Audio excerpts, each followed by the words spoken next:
Hi guys, welcome to Office Blokes Reacts. I'm Office Bloke Dave. I'm Office Bloke Mike. And I'm Office Bloke Daz. Collectively we are the Office Blokes. All three of us. Nothing to see here whatsoever. Nope. It's just normal, isn't it? Yep. It's completely normal today. I can't believe how normal it is. It's quiet in the office. Yeah, we are the Office Blokes. We've got a couple of other YouTube channels, Patreon page, social media, merch, all that good stuff. Click the link below and it will take you where you need to go. Unless you want a hat, and then it won't. But you'll find out about that soon enough, I'm sure. Where is young Michael? Young Michael, someone in his house has tested positive for the Rona, haven't they? So he's got to isolate until he gets his results back. Yeah. Is what it is, isn't it? Hashtag pray for Mike. At his age, he's got to be careful. I know, yeah. Yeah. Well, he survived the plague. He survived the Spanish flu, both World Wars. So he's a fighter, our Mike. Yeah. Right, anyway. Blood diamonds and religious war in the Central African Republic. This could be a really, really interesting one. Is the movie's based, I think, in the Central African Republic, isn't it? Or somewhere like Blood that. diamonds? Yeah. I thought it was South Africa, wasn't it? No, I think there were South Africans in Africa, in one of the African countries. Right, With okay. Leonardo DiCaprio. It was a long time ago since I watched it. It was a great movie, I remember that. But this is a real interesting topic for me. I love this kind of stuff. Yeah. Well, it's funny because we did a video yesterday and we just went off on a tangent talking about the diamond trade being corrupt, didn't we? Yep. And that's what's led us here. So, yeah, we'll get into it. It's done by Vice, so hopefully it was when Vice were good, before they went all weird. So let's do it. Blood diamonds and religious war in the Central African Republic with Mike.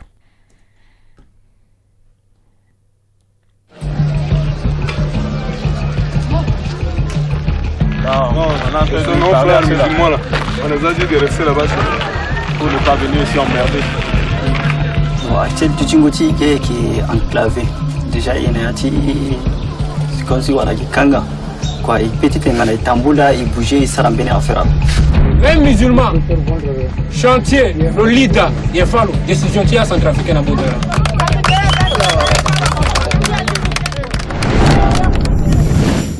That's a dark start, isn't it? Wow. I didn't realise there was big beef between Christians and Muslims other than the extremism that we hear about Boko Haram and people like that. There's a lot of very heavily Muslim population in Africa, especially down, well, I guess all over Africa, but West Africa has a lot of Muslim sort of like communities. Yeah. I've been to Africa quite a few places, and I'll tell you what, I never get involved, and I never do even here anyway, get involved in any kind of religious discussions. I just don't. No, it's not for us, is it? But I went to Zambia one year, and I always ask the question, is like, how there's never any kind of like civil unrest there. It's always kind of a peaceful country. And they said they all speak different dialects and none of them can put it together to get enough people to no one can truly mobilise. Yeah. Wow. Interesting.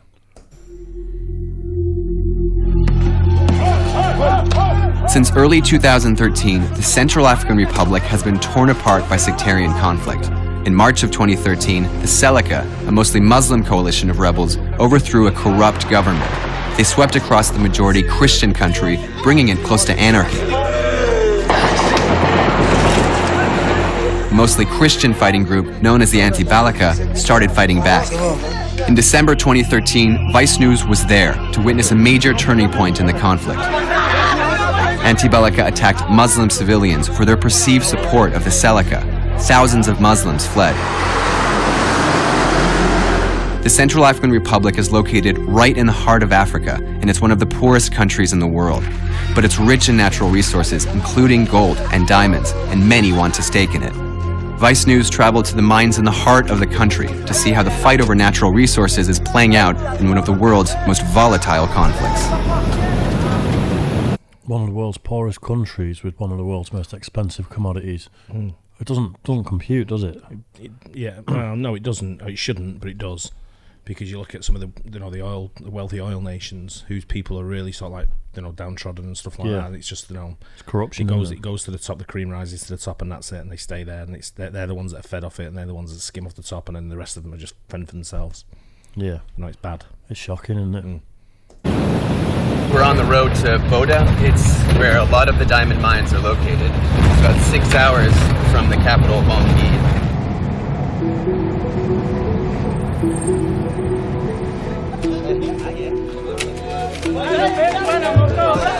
In the west of the Central African Republic, anti-Balaka have taken control of many of the key gold and diamond-rich areas.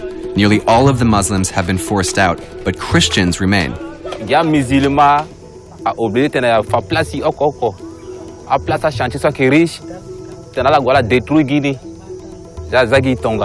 Due to the conflict, the official mining industry has collapsed, but a lot of the gold and diamonds are still smuggled out from across the country. And according to the United Nations, both Seleka and the anti-Balaka militias are taking a cut. It's being played out as an internal political problem.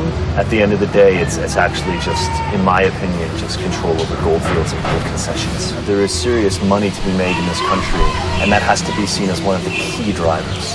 So where does that money go? I think it goes where it went when Bozizi was president, and when Patase was president before him. It goes into their pockets. It's certainly, where it doesn't go is it certainly doesn't benefit the people of the Central African Republic.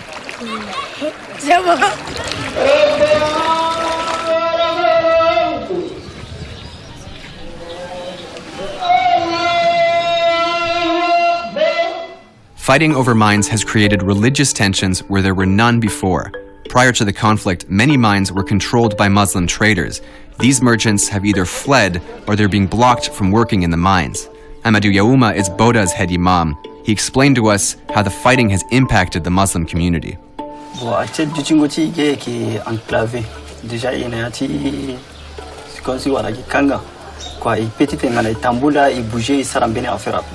Et puis difficulté ti tengo kobe ti nazo te kobe aidape et puis terta melenge akina malade et puis bo ina promise ti unda ti na gana ya yoro konimi. Historically, we have seen Muslims being involved with a lot of the mining. So there were the middlemen. They have extensive trade networks in Central Africa and in West Africa. And now we've seen with the rise of the anti-Balaka, which is mainly a Christian movement, have literally kicked out, I think, more than 90% of the Muslims. Boda's Muslims say they've coexisted with others in this region for more than a century. Now they say they'll be killed if they leave their neighborhood. Many have horrific stories of being attacked. Yusufu Musa was captured by anti-Balaka with his brother. He managed to escape. His friend told us the story. Il était en brousse. Ils ont tué toute sa famille. Je travaille avec eux dans les mines, les diamants. Ils l'ont emmené à la mission. Voilà les gens. Il montre les gens qui ont fait ce travail. Ce sont eux. Voilà tous, il est là. Il l'interroge, il le gronde, il l'insulte. Et ils ont pris, ils sont deux. Ils l'avaient amené ici. Ils ont égorgé l'autre ici devant son yeux. Et puis ils l'ont amené ici à la mission. C'est là qu'ils les ont relâchés, ils sont rentrés. I'm not easily shocked, but fucking hell. That's... I think there's going to be a little bit where the video either drops out or gets blurred out there. But that was shocking, wasn't it? Yeah. I've seen people send me all kinds of shit on videos. And Yeah. Just, I don't think there's not much I've not seen anymore. I've seen with plenty videos of that that are coming stuff around, years yeah. ago, but I've just got no interest. No. It's sometimes you don't know it's there. You just open a video someone sent you, and it's bad. But religious wars are just like, you know. The religion's the excuse for this. This is about gold and diamonds. There's more to it, yeah. It's very tribal and very what's the word? Territorial. Yeah. For what they've got. But I mean, there's no way I'd go to any of these places. No way. I mean, we had offices in some of these places. Really? Yeah. And they'd be like, they've got interest in sending mining equipment down and stuff like that. And we used to look at all stuff and they'd be like, you got to go and do like, site surveys. And I was like, nah. I'd die of sunburn before anything else. I'd have no chance. But yeah, if you instead of calling them Muslims and Christians, you call them blues and greens or reds or whatever, they'd still be doing this exact, and if it wasn't religion, it'll be towns, it'll be, tribes. It'll be something. Sad. It's just sad that the hierarchy take all the money and don't put any money back in for education or health or well-being of any of the children that come through, and it's just ends up being fucking dog shit for years and years and years. It's the street level people on both sides that are the ones that are suffering, isn't it? You can see why people try and migrate and get away from there to get into Europe and different places around the world. Yeah, Yeah, it's dark. This. Pourquoi il était ciblé? Parce qu'il est musulman.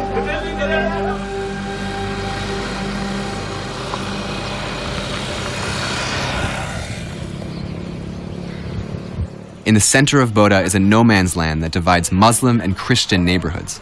It used to be the town's central market, but all of the shops have been destroyed in the fighting between both sides. At dusk, kids from the Muslim side come out into the streets in what looks like an effort to instigate a fight with the other side. Non, on a entendu parler à musulmans là. On les a dit de rester là-bas pour ne pas venir ici emmerder. Les petits veulent aller là-bas chez les chrétiens. Bon, nous, on n'a pas besoin d'aller là-bas. Ouais. On ne peut pas venir chez les chrétiens pour chercher des problèmes. On n'a pas besoin de problèmes. Nous sommes même mères. Many in the Christian neighborhood say they've been attacked too. Boda's Christians used to work with Muslims together in the nearby diamond mines. Now the Christians have taken total control over these areas. Tout chantier, il y a du Boda, il y a centrafricain. Même musulman, chantier, le leader, il faut la décision qui est centrafricaine à Boda. Terminé avec les musulmans. Les musulmans venaient de voler ici. De faire de quoi? On va te tuer. Même avec le casque bleu, là, quand les musulmans viennent ici, on va te tuer. Les êtres étrangers. Sur la clôture là-bas. J'ai coupé parce que je n'aime pas les musulmans. J'ai coupé l'oreille d'un musulman parce que moi je n'aime pas les musulmans, je suis sacré. It's so ingrained, isn't it? It's so deep in there that you're not just sending in UN peacekeepers like he alluded to and then everything's going to be all right. No. The UN peacekeepers, when the peacekeepers go in, they try the best for the children. First and foremost, to keep them safe and try and give them education, try and give them medication, waters, all that kind of stuff. And with people, they're not going like, Medicines Without Borders, people like that who go in, and it's it fucking, I don't know, does my head in watching stuff like this. It's just it's a shame you can't get all the kids and all the people that are neutrals together in an area that's protected by UN peacekeepers, and then say to everyone else, if you want to fight, you're on that side, you're on that side. You go at it over there and just go at it and all go and kill each other, and then the nice people that are left and the kids and everything can then fan out and repopulate the place. It's their parents, isn't it? And their relatives that are going over there, and they feel they have to go and it's tribalism. Well, it's gang violence as well, isn't it? Because it's like you've killed a Muslim, so a Muslim's got to kill a Christian. It's the same as Bloods and Crips and stuff, isn't it? Just on a bigger level. It's shocking. It really is. We're on our way to the diamond mines outside of Boda. It takes about an hour and a half on these motorcycle taxis to get there. This part of the Central African Republic is really, really underdeveloped. It's all there is. There are no roads in sight anywhere near here. Before the recent fighting, 70% of the country's population lived below the poverty line. According to the United Nations, that number has now dramatically increased. Some are left to rely on traditional foods like termites and sparrows to feed their families. With the situation so bad, access to mines has become even more essential.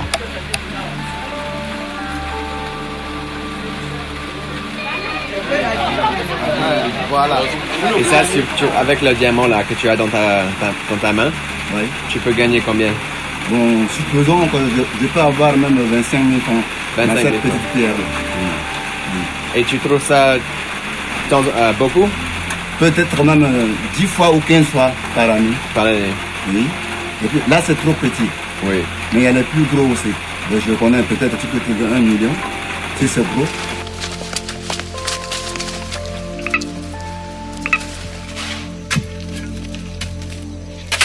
Le yura me sarame. D'après la cuicula me sara kwani so. Kwa ko yona le sara so. Ala muna injinja et puis sara kona la, il ka dégrader et sukulani. Et puis mu jamane mu gona la, ala bona ini jona ba. Ala bénéficier ndoti. Yo kota jama ko mu gona la ko wara yo ko ba. Mais vous trouvez c'est possible de trouver des acheteurs sans les musulmans?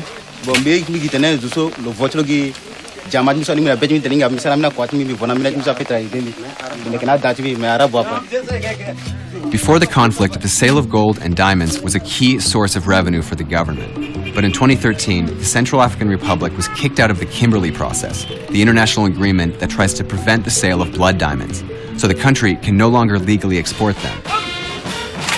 In September of 2014, the African Union's peacekeeping mission here ended, and a new United Nations-led mission was launched. Their job is to protect civilians and support the interim government under the presidency of Catherine Samba-Panza. Peacekeeping officials say a top priority of the UN mission is to reclaim control over the mines so the government has access to cash. Well, we're dealing with a government that's extremely poor, that can't pay civil servants, can't do infrastructure development, can't invest in hospitals and schools and rebuild the country. Mining activities used to account for roughly 40% of revenue for the state. And it is a crucial sector to get restarted and to get cleaned up so we have some legitimate finance coming into the country. The Central African Republic lies in a fragile state. The minerals under its soil could be a source for peace or war. Without finding a stable way to extract them, the fight over natural resources will continue to fan the flames of conflict. That's a dark one, that, isn't it? Yeah. Such a shame. Yeah, but you see, you see things going on around the world where people get involved in stuff that's not their problem. Yeah. And then you see stuff where people need help like these. I mean, I know we send foreign aid to countries like this as well, and it's, again, I don't know how we audit what we send for foreign aid. Yeah. I don't know how it's done. I've never really sort of looked into it. I think there's corruption on both sides, even with that sort of stuff. Yeah, big time. But it's one of them where, I don't know, I mean, the diamond trade's been talked about for many, many, many years about blood diamonds and the way it's come about. And as soon as a new diamond mine's found, certain companies like De Beers and people are first on the scene, and their men are on the scene, their security's on the scene, and it's a quoted trade, isn't it? Diamonds, so they only release so many into the marketplace per year, or whatever it may be. That's what we were talking about yesterday, wasn't it? But it's kind of an artificially inflated market. Yeah. It's not just diamonds, is it? You look at, I watched a thing years ago about Mongolia being mineral rich, and the UK companies own the rights to a lot of the mines there, and a lot of the land just as a prospect, that there may be stuff found there, and there's lots of other, like, I think there's French companies in there and stuff. I don't know. There's a lot of people who edge out for things like that, but I don't know. With that, diamond trade definitely needs looking at on a deep scale. I don't buy into diamonds. It doesn't really. I know some people love them, love having diamond earrings and stuff. Obviously, I never would, but it's. I just don't get it. You want to have a diamond penis ring? Ruby. Yeah, ruby. Then you won't be able to see the blood. Anyway, what do you think, Mike?